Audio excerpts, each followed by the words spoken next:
जय महाराष्ट्र. तर आजचा जो व्हिडिओ आहे आपला मुख्यमंत्री माझी बहीण लाडकी योजनेवर आहे आणि माहिती अशी समोर आलेली आहे की बऱ्याच महिला अशा आहेत ज्यांनी फॉर्म भरला आहे. आता काही महिलांनी असं म्हणणं आहे की आम्ही ऑफलाईन फॉर्म भरला.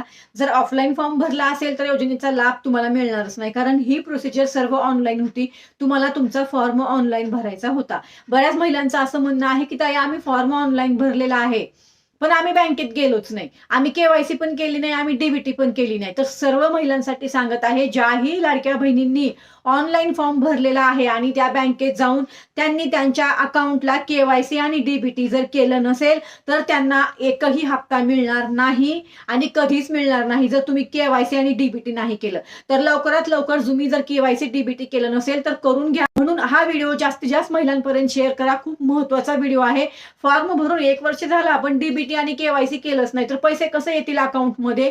त्यामुळे सर्व नागरिकांना विनंती करते की अशा सर्व महिलांपर्यंत तळागाळातील ज्यांनी फॉर्म भरलाय त्यांच्यापर्यंत आपला व्हिडिओ पोहोचवा, म्हणजे त्या आपला व्हिडिओ पाहून बँकेत जातील आणि त्यांची केवायसी आणि आधार सीडिंग करून घेतील अकाउंटचं. धन्यवाद. जय हिंद, जय महाराष्ट्र.